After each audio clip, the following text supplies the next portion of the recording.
what's up? So in this video I'm going to show you how you can find this what your name means filter on Snapchat and how to use this filter.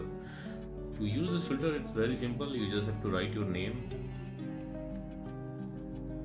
and there you go, take a picture and that's it. And to get this effect you can go to this website. Link to this website you can find in the description box below.